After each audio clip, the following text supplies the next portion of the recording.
অসমবাসীৰে স্বাগতম জনাইছোঁ আকৌ এটা নতুন ভিডিঅ'লৈ আপোনালোকক। আৰু মই গৈ আছোঁ গোবৰ্ধন পৰ্বতলৈ, যিখন হৈছে ভগৱান কৃষ্ণই এটা আঙুলিৰে উঠাইছিলে। আৰু মই গৈ আছোঁ আজি সেইখনকে চাবলৈ। বলক তেনেহ'লে মোৰ লগত আপোনালোকেও দৰ্শন কৰি লওক ভগৱান কৃষ্ণৰ এটি লীলা বুলি এইকাৰণে কৈছোঁ, যি কাম তেওঁ কৰি গৈছে সকলো লীলা বুলিয়ে প্ৰসিদ্ধ। দুপৰীয়া বাজি গৈছিল 12টা, হ'লেও আমি কৰিব আহিছিলোঁ পৰিক্ৰমা মিনছ গোটেই গোবৰ্ধন পৰ্বতখন ঘূৰি চাৰিওকাষে যিমানকেইটা মন্দিৰ আছে সকলো মন্দিৰ দৰ্শন কৰা। আৰু আমি ফাইনেলি প্ৰথম মন্দিৰটোত এণ্ট্ৰি কৰি ল'লোঁ। তাৰপিছত দৰ্শন কৰি তাৰ পৰা প্ৰসাদ গ্ৰহণ কৰি আমি আকৌ প্ৰস্থান কৰিলোঁ আকৌ নেক্সট মন্দিৰলৈ। পৰিক্ৰমা মানুহে খোজকাঢ়িয়ে কৰে, বাট আমি আহিছিলোঁ দিন দুপৰীয়া। তো দিন দুপৰীয়া মানে কোনো খোজকাঢ়ি যোৱা মানুহ মানে খোজকাঢ়ি পৰিক্ৰমা কৰা মানুহ নাছিল, সেইবাবে আমি ল'ব লগা হৈছিল টম, কাৰণ গোটেই ৰাস্তা আছিল মানুহ ভৰি। কিন্তু মানে দুজন অকল ছোৱালীয়ে পৰিক্ৰমা কৰাটো সম্ভৱ নাছিল বাবে আমি ভাবিলোঁ আমি গাড়ী লৈ লওঁ, কাৰণ এইটো গোটেই 22 কিলোমিটাৰ আছিলে। আৰু এইখন যে আপোনালোকে সৰুকৈ পাহাৰ দেখি আছে ছাইডত, এইখনে হৈছে গোবৰ্ধন পৰ্বত, যিখন ভগৱান কৃষ্ণই উঠাইছিল ইন্দ্ৰদেৱৰ প্ৰকোপৰ পৰা বাচিবলৈ। ইট মিনছ মানে বৰষুণ যেতিয়া ইন্দ্ৰদেৱে খং কৰি বৰষুণ দিব ধৰিলে, ইন্দ্ৰদেৱক পূজা নকৰি গোবৰ্ধনক পূজা কৰাৰ বাবে, তেতিয়া শ্ৰীকৃষ্ণই এই পৰ্বতখন উঠাই পেলাই গোটেই বৃন্দাবনবাসীক ৰক্ষা কৰিছিল। ছাইডত আপোনালোকে নিশ্চয় দেখিব পাৰে পাহাৰখন, বাট হ'লেও এতিয়া পাহাৰখন ইমান ডাঙৰ হৈ থকা নাই, কাৰণ কিমান বছৰ হৈ গৈছে এতিয়ালৈকে পাহাৰখন সম্পূৰ্ণ হৈ থকা নাই, ভাঙি চিঙি গোটেই শেষ হৈ গৈছে, অকণমান বাচি আছে। তাৰপিছত আমি আকৌ আহি পালোঁ নেক্সটটো মন্দিৰ। টোটেল আমি কভাৰ কৰিব আছিলোঁ 5টা মন্দিৰ, মানে কভাৰ কৰিম 5টা মন্দিৰ গোটেই। আৰু ইয়াতে নিশ্চয় আপোনালোকে দেখিব পাইছে, ইয়াতে গোটেই ৱালখন গোবৰৰ কিবা মানে বনাই থোৱা আছে আৰু কিবা নিয়ম নেকি, মই অৱশ্যে ইমান এটা নাজানো। সেইটো মন্দিৰৰ পৰা দৰ্শন কৰি আকৌ আমি ওলাই আহিলোঁ। আৰু ওলাই আহোঁতেই আকৌ পালোঁহি এটা নেক্সট মন্দিৰ, যিটো মন্দিৰ বহুত ইণ্টাৰেষ্টিং হ'ব আছিলে। আৰু তেতিয়া টেম্পাৰেচাৰ সঁচাকৈ আছিলে 45 ডিগ্ৰী, মে বি 46লৈকে গৈছে, আৰু দিন দুপৰীয়াৰ টাইম আছিল। তো যোনটো ফ্ল'ৰ আছে সেইটো ফ্ল'ৰটো ইমানে যে হিট হৈ আছে, ওচৰত মানে ইমান ডাঙৰ গছ গছনি নাই, গোটেই ফ্ল'ৰখন ইমান হিট হৈ আছে নহয়, এনেকুৱা ফিল হৈছিল যে গৰম লোহাত খোজকাঢ়ি গৈ আছোঁ। মই ইমান জোৰে খোজকাঢ়িছোঁ না, যাতে ভৰিখন বেছিকৈ নপৰে। আৰু এইটো মন্দিৰ আছিলে পাহাৰৰ ওপৰত। আৰু এইটো মন্দিৰৰ বিষয়ে অকণমান ইণ্টাৰেষ্টিং কথা শুনিছিলোঁ। ইণ্টাৰেষ্টিং কথাটো আছিলে যে এইটো মন্দিৰত ৰাতিৰ সময়ত কোনো আহিব নোৱাৰে, কাৰণ ৰাতিৰ সময়ত ইয়াতে ভগৱান কৃষ্ণ আৰু ৰাধা বসবাস কৰে বুলি মানে মান্যতা আছে। আৰু এইখনে হৈছে গোবৰ্ধন পৰ্বত, যিখন গোটেই পাথৰেৰে ভৰি আছে বৰ্তমান। जूते पहन के जा सकते हैं ना, हम भगवान के ऊपर जूते पहन के चढ़ोगे? भगवान के ऊपर? यही बहुत है, तुम कैसे चढ़ते यार? पगड़ी चढ़िए हम, कौन सी बड़ी बात है यार, हम तो फिर भी जाऊंगा। जाओ ना पक्का। इस बार वो प्रसाद छोड़ के जा रहे हैं। हाँ, इस बार छोड़ के जा रहे हैं। इस बार अग्नि परीक्षा और ज़्यादा खतरा नहीं है। पानी भी रखो भैया, देख रहे तो अंदर। चलो कोशिश करते हैं। कांच वगैरह है यार। अच्छा, अरे चुप रहा है, तुझे मरने की शौक है, देखो कांटा बहुत है। अरे यार मम्मी यार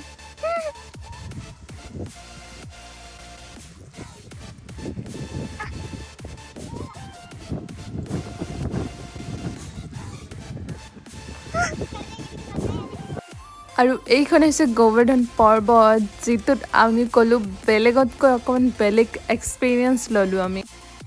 গৰম আছিল 45 ডিগ্ৰী, মিনছ আপোনালোকে ভাবিব পাৰিছেনে?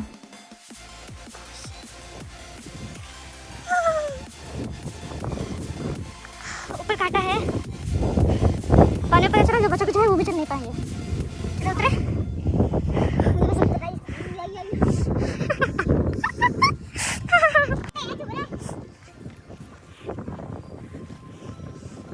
वो तो बिना चप्पल के नहीं जा रहा, वो तो चप्पल के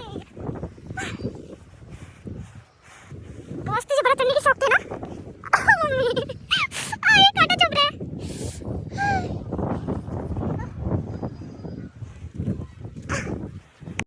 দেখিলে নহয় আমাৰ অৱস্থা আৰু আমি যেন তেন চলি খোজকাঢ়ি আহি গাড়ীখনত বহিছোঁহি আৰু কাৰণ ইমান গৰমত আৰু তাতে গোটেই শিলবিলাকে আছে বাকী একো নাই শিল আৰু কাটা এনেকুৱা লাগিছিল যেন অগ্নি পৰীক্ষা দি আহিছোঁ আশে পাশে মন্দিৰ বহুত আছিল সৰু সুৰা কিন্তু এই দাদাজনে নাজানো তেওঁ জানি বুজিয়ে কৰিছে নেকি কৰিছে এইবোৰ মন্দিৰ এৰি মেইন যোনকেইটা মন্দিৰ তাতেহে আমাক লৈ গৈছে আমিও যিহেতুকে ইমানখিনি নাজানো সেইবাবে তেওঁ য'ত লৈ গৈছে তাতেই আমি সেইকেইটা মন্দিৰতে সোমাই আমি চিধা আহি গৈছোঁ আৰু বৃন্দাবনত ক'বলৈ গ'লে চাৰিওফালে মন্দিৰ মথুৰাটো ক'বলৈ গ'লে চাৰিওফালে মন্দিৰ মুঠতে বৃন্দাবন আৰু মথুৰা অনলি মন্দিৰেৰে ভৰা আৰু এতিয়া গৈ আছোঁ আমি ৰাধাকুণ্ডলৈ ৰাধাকুণ্ডৰ বাবে আমি চেঞ্জ কৰিব লগা হৈছিল গাড়ী আৰু ৰাস্তাতে পালোঁ এটা পোৱালি লগ পোৱালিটো বহুতেই ইণ্টাৰেষ্টিং गाड़ी चलाना कौन सिखा दिया अच्छा अच्छा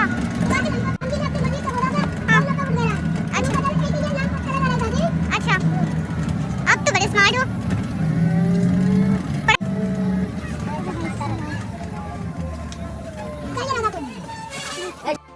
নিশ্চয় গম পালে পোৱালিটো বহুতেই ধেমালিমুখীয়া আৰু বহুতেই স্মাৰ্ট মানে অকণমান টাইমৰ বাবে সি মুখখন বন্ধ নকৰে তাৰ পিছত আমি তাৰ গাড়ীৰ পৰা নামি পালোঁহি ৰাধাকুণ্ড এইটোৱে হৈছে ৰাধাকুণ্ড তাতেও মানুহ মানে সকলোৱে পূজা কৰিবলৈ শুনিলোঁ তাৰপিছত আমিও ভাবিলোঁ আমিও এবাৰ পূজা কৰোঁ তললৈ নামি গ'লোঁ যাই পেলাই পণ্ডিত এটা লগ পালোঁ পণ্ডিত তেনেও মানে বিচাৰিব দৰকাৰ নাই তাতে এনি টাইম থাকে কাষত अच्छा कोई बात नहीं है बैठ जाओ पहले गिर जाओगे नहीं हाँ फिसलन है बेटी हम कोई तुमसे झूठ थोड़ी बोलेंगे बैठ जाओ और आसाम गुवाहाटी से आया है हाँ बेटी आप में से महक आ रहा है हाथ लगा पहले जल का छींटा मस्तक से लगाइए पवित्र श्री जी का ध्यान करिए मुझसे बोलिए ओम नाना विधानी पुष्पानी श्रीमती राधा रानी यानी तरफ श्रीमती राधा रानी राजेश्वरी कुंडेश्वरी राजेश्वरी श्री राधे আৰু এনেদৰেই কৰিলোঁ আমি পূজা কৰাৰ মানে যোনটো পণ্ডিত আছিলে তেওঁ দেখিয়ে মোক কৈছে আপুনি ক'ৰ পৰা আহিছে অসমৰ পৰা আহিছে নেকি মই ক'লোঁ হয় মই অসমৰ পৰাই আহিছোঁ তাৰপিছত তেওঁ কৈছে হয় মই তোমাক দেখিয়ে গম পাইছোঁ অসমৰ পৰা আৰু আমি তাৰ পৰা ল'লোঁ বিদায় লৈ পেলাই আকৌ এটা নেক্সট মন্দিৰলৈ আহিলোঁ আৰু নেক্সট মন্দিৰটো আছিল বহুতেই ইণ্টাৰেষ্টিং আমি গ'লোঁ তাতে দৰ্শন কৰি পেলাই ওলাই আহিলোঁ কাৰণ আমি ইয়াতে বেছি টাইম নৰখিলোঁ আৰু ইয়াতে বান্দৰ ইমানেই আছিল মোৰ অকণ বান্দৰ ভয় লাগে তো আমি তাৰ পৰা জল্দি বিদায় মাগি পেলাই আকৌ এইটো হৈছে লাষ্ট মন্দিৰ যিটো আৰু এইটো দৰ্শন কৰিয়ে আমি যমুনা ঘাটলৈ প্ৰস্থান কৰিম সেইবাবে আমিও গ'লোঁ ফটাফট এইটো তাৰপিছত ইয়াতে ধুলোঁ ভৰি হাত ধুই পেলাই অকণমান ঘূৰি পকি চাই পেলাই ভাবিলোঁ এতিয়া যাওঁগৈ আৰু ইফালে নিশ্চয় আপোনালোকে দেখিব পাৰিছে আগফালে গোটেইখিনি পানীৰে ভৰা আছে আৰু তাতে মন্দিৰ কেইটামান বনাই থোৱা আছে আৰু কৃষ্ণৰ মূৰ্তি পানীৰ মাজতো বনাই থোৱা আছে যিটো কি মানে আধা ডুবি আছে তাৰপিছত আধা মানে পানীৰ ওপৰত ওলাই আছে আৰু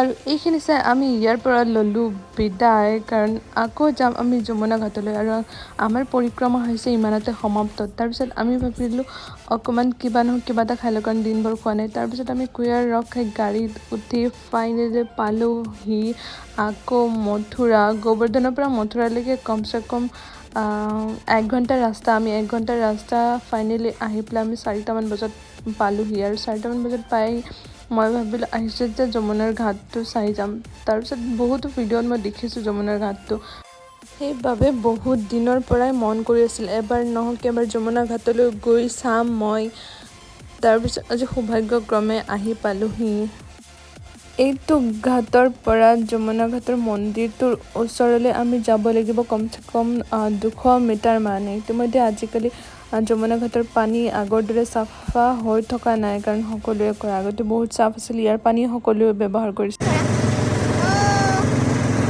हाँ यही वाला घाट तो हम ढूंढ लेते हैं यही वाला घाट ढूंढ लीजिए हाँ যোনটো ঘাট মই টিভিত নয়তো ৰীলত দেখিছিলোঁ সেইটো ঘাট মই আজি ৰিয়েলত দেখা পালোঁ তো মনটো বহুতেই ভাল লাগিল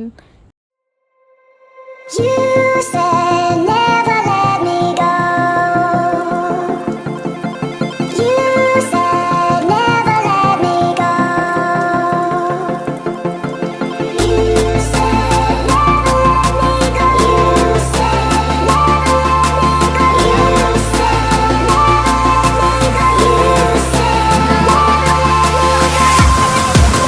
never let me go.